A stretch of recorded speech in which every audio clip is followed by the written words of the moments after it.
Bismillahirrahmanirrahim. Assalamualaikum warahmatullahi wabarakatuh. Berjumpa kembali tentunya di channel siapa lagi kalau bukan Lilik Wiji. Ya, dalam pembahasan kali ini saya akan sedikit santai ya. Nah, santai pembahasannya itu tentang materi pokok ujian perangkat desa.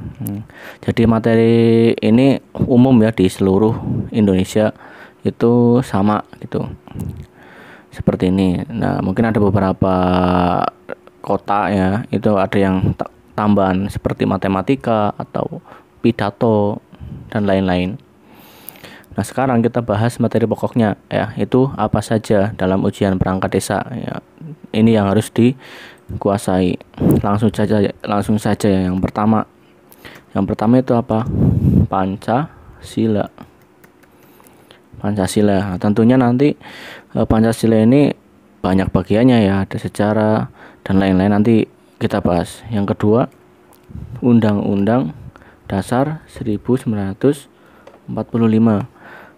Nanti juga ada bagian-bagiannya yang perlu dipelajari. Nah, kita sekarang tulis dulu semuanya. Terus bahasa Indonesia.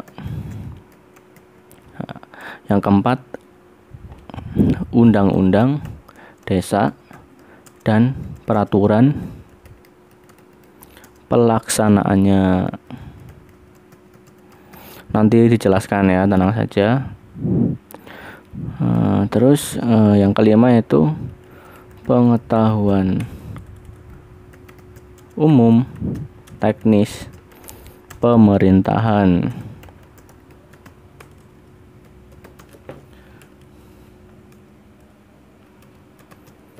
Nah, ini ya materi-materi pokok yang harus dikuasai untuk kawan-kawan semua yang akan mengikuti ujian perangkat desa. Oke, kita bahas yang pertama ya, yang Pancasila ini. Apa saja yang harus dipelajari di bagian Pancasila ini ya. Kita buat kecil saja ya. Yang pertama itu butir-butir ya, butir-butir Pancasilanya ya.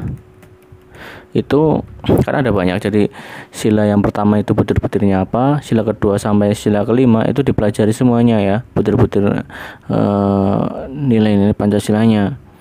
Terus yang kedua itu sejarah, tentunya sejarah Pancasila semuanya ya, dibaca saja ya, sejarah Pancasila itu apa saja itu kita harus tahu intinya dari sejarah, dan butir-butirnya itu kita harus tahu. Nah, selanjutnya Undang-Undang Dasar 1945. Poin-poinnya apa saja? Yuk kita bahas. Yang pertama tentu kalau undang-undang kita harus tahu apa? Sejarahnya ya. Sejarahnya kita harus tahu jelas dari masa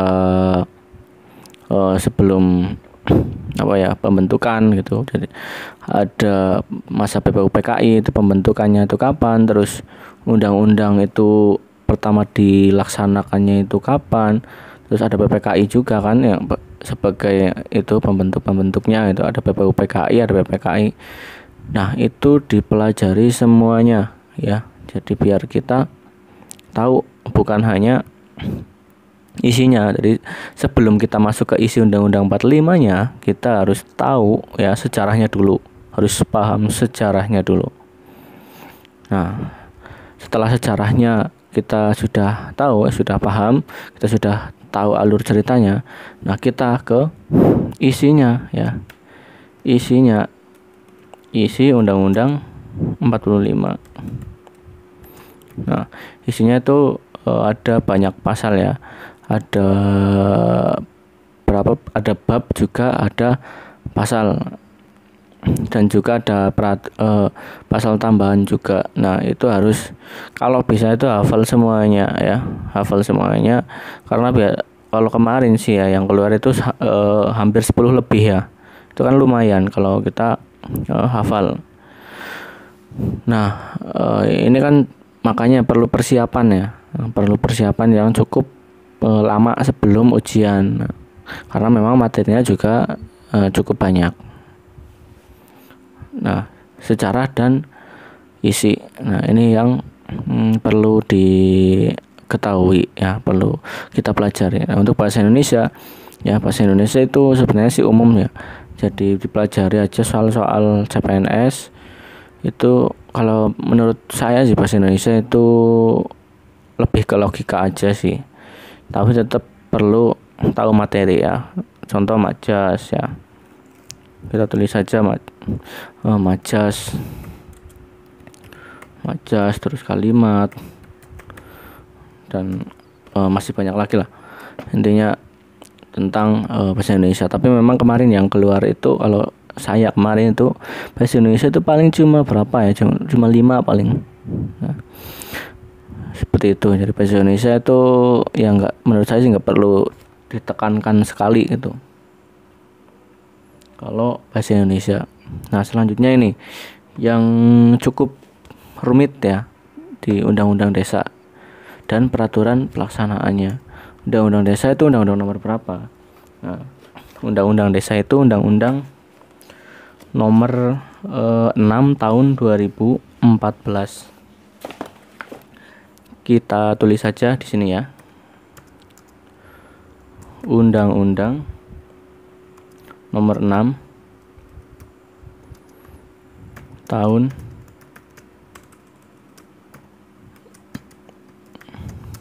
2014. Nah, ini ada banyak sekali ya, berapa gitu pasalnya, itu banyak banget, ada 100 lebih kayaknya, saya agak lupa. Nah, ini kita harus paham Undang-Undang nomor 6 tahun 2014 itu baru undang-undang desanya. Nah, undang-undang peraturan pelaksanaannya itu apa? Nah, ini saya tulis di poin B ya. Saya tulis di poin B, peraturan pelaksanaannya itu ada yang pertama itu PP nomor 43 ya. PP nomor 43 tahun 2014. Nah, ini untuk peraturan pelaksanaannya ya. PP nomor 43 tahun 2014. Itu juga harus dipelajari karena itu merupakan peraturan pelaksanaan dari Undang-Undang nomor 6 tahun 2014. Tapi ada perubahan ya, jadi di PP 43 ini sudah diperbarui. Nah, perbaruannya mana ini? Saya kasih di bagian yang C ya. Perubahannya itu di PP nomor 47 ya. Nomor 47 tahun 2015. Nah, ini perubahan dari 43. Tapi kalau menurut saya itu nomor 43 itu ya, PP 43 itu harus kita pelajari karena nomor 44, yang nomor 47 itu cuma bagian-bagian yang diubah saja gitu loh. Yang 47 tahun 2015 itu cuma bagian-bagian yang diubah dari PP nomor 43. Jadi menurut saya ini nomor 43 itu perlu banget di pelajari. Nah, kalau 47 itu sedikit. Kalau 43 sama nomor 6 itu paling banyak banget. Nih, terus selanjutnya ini pengetahuan umum teknis pemerintahan. Nah, ini yang memang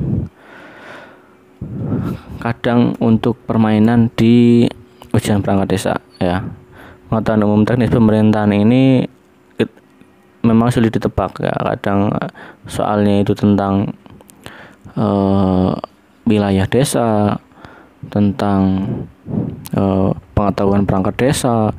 Nah, ini memang yang sulit ditebak kalau pengetahuan umum teknis pemerintahan ya. Bisa juga pemerintahan daerah, intinya nggak mesti ya. Oh ya, terus saya tambahkan lagi ya, yang keenam ya. Yang keenam ini saya tambahkan itu Perbub ya. Ini masuk, sebenarnya sih masuk ke UU Desa ya. Ini Perbub ya. Nah, Perbub. Nah, Perbub ini peraturan bupati ya, Perbub atau peraturan bupati. Peraturan bupati ini itu tergantung daerah kalian masing-masing. Misal Bupati Banjarnegara atau Bupati Banyumas, tentu saja perbubnya itu beda dengan Cilacap gitu. Cilacap, Banyumas, Purbalingga atau mana saja itu tentu perbubnya itu beda. Nah, nanti kalian dicari ya perbubnya, karena ini juga biasanya keluar. Kalau perbub ini biasanya keluar. Nah, nyarinya gimana? Cari aja di Google ya. Tulis aja Perbub ya. Nah, perbubnya nomor berapa? Biasanya tanya aja ya, tanya ke perangkat desa ya gitu. Tanya ke perangkat desa, biasanya perbub untuk ujian perangkat desa itu nomor berapa gitu.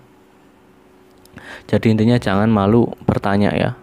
Kalau mau ujian itu jangan malu bertanya itu perbubnya nomor berapa, terus tambahan juga perda mungkin ya. Itu harus kita pelajari semuanya ini ya, materi-materi ujian perangkat desa ini ya. Ini poin-poin utamanya. Tetapi memang setiap desa itu memang kita tidak tahu ya ada permainan atau tidak, tapi memang kemungkinan permainan itu sangat besar ya.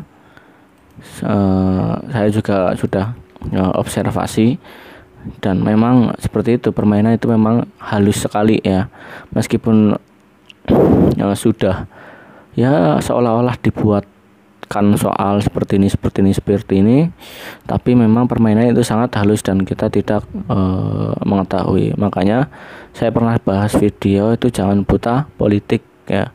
Sebagai anak muda kita harus lawan orang-orang seperti itu ya, lawan orang-orang yang bermain di belakang ya. Memang sulit sih, memang sulit, cuma mungkin kalau kita berniat baik, Allah itu akan memberikan jalan yang baik juga. Seperti itu ya untuk materi-materi ujian perangkat desa. Nah, ini saya juga belajar dari pengalaman ya, begitu. Pengalaman ujian ternyata ya seperti itu, sudah ada permainan di belakang ya. Ini saya benar-benar belak-belakan aja pada teman-teman semua, biar teman-teman itu nggak kaget nanti kalau ujian ya, itu nggak kaget seperti itu ya. Memang banyak sekali permainan-permainan di sini. Nah, untuk sistem pembuatan soalnya ini bagaimana? Kalau kemarin saya ujian itu ya, itu memang seolah-olah itu dibuat dadakan gitu ya, dibuat dadakan, tapi memang yang membuat soal itu panitia ya, panitia di desa itu sendiri, bukan dari dewan guru atau apa yang sudah berkompeten gitu ya. Memang seperti itulah sistemnya. Nah, sistem di masing-masing kota mungkin berbeda ya, saya juga belum tahu. Kalau kemarin itu memang dibuat secara dadakan memang, tapi ya permainan memang halus ya. Kita memang ya nggak tahu lah, seolah-olah dibuat terpercaya, yaitu kita percaya dengan lingkungan yang sudah dibuat seolah-olah jujur gitu. Oke. Seperti itu pembahasan materi pokok ujian perangkat desa ya. Semoga bermanfaat untuk teman-teman semua. Intinya tetap semangat ya. Jadi saya di sini bukan untuk menakut-nakuti ya. Intinya saya bercerita pengalaman saya ya, pengalaman saya sendiri, dan itu benar-benar terjadi ya, karena saya itu observasi, bukan asal ngomong aja ya.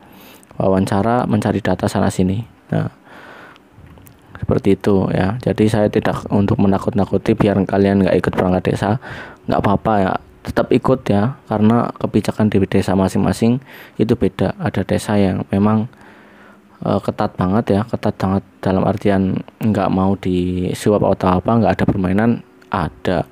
Tapi yang memang permainannya kental ya, itu memang banyak begitu. Makanya kita jangan buta politik. Kita sebagai anak muda harus berani melawan orang-orang yang berbuat tidak baik ya. Insya Allah pasti ada jalan ketika melawan orang-orang yang bermain atau berbuat tidak baik. Toh juga misal nanti kok jadi perangkat desa dengan cara yang tidak baik, itu hartanya itu nggak halal ya.